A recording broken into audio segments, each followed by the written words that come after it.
Japanese submarine slammed 2 torpedoes into her side, Chief.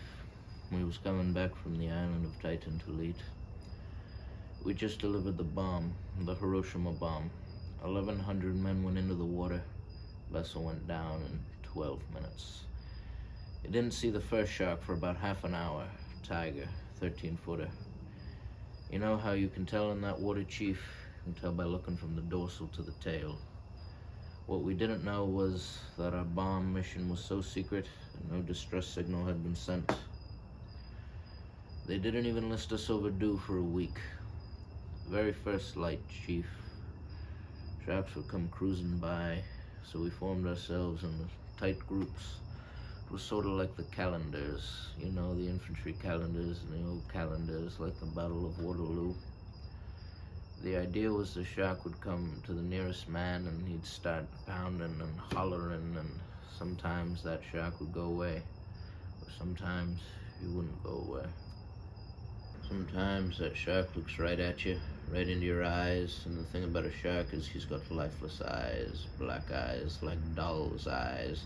When he comes at you, he doesn't even seem to be living, till he bites you and you hear that terrible high-pitched screaming.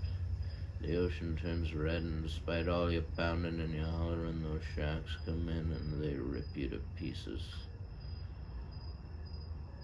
You know, by the end of that first dawn, we'd lost 100 men. I don't know how many sharks there were, maybe 1,000. I do know how many men. They averaged 6 an hour. Thursday morning, Chief, I bumped into a friend of mine, Herbie Robinson from Cleveland, baseball player, Boston's mate. I thought he was asleep. I reached over to wake him up. He bobbed up and down in the water. He was like a kind of top, upended, and he'd been bitten in half below the waist. At noon on the 5th day, a Lockheed Ventura had swung in low and he spotted us, a young pilot, a lot younger than Mr. Hooper here. Anyway, he spotted us, and a few hours later, a big old fat PBY come down and started to pick us up. You know, that was the time I was most frightened, waiting for my turn. I'll never put on a life jacket again. So 1,100 men go into the water, 316 men come out. Sharks took the rest.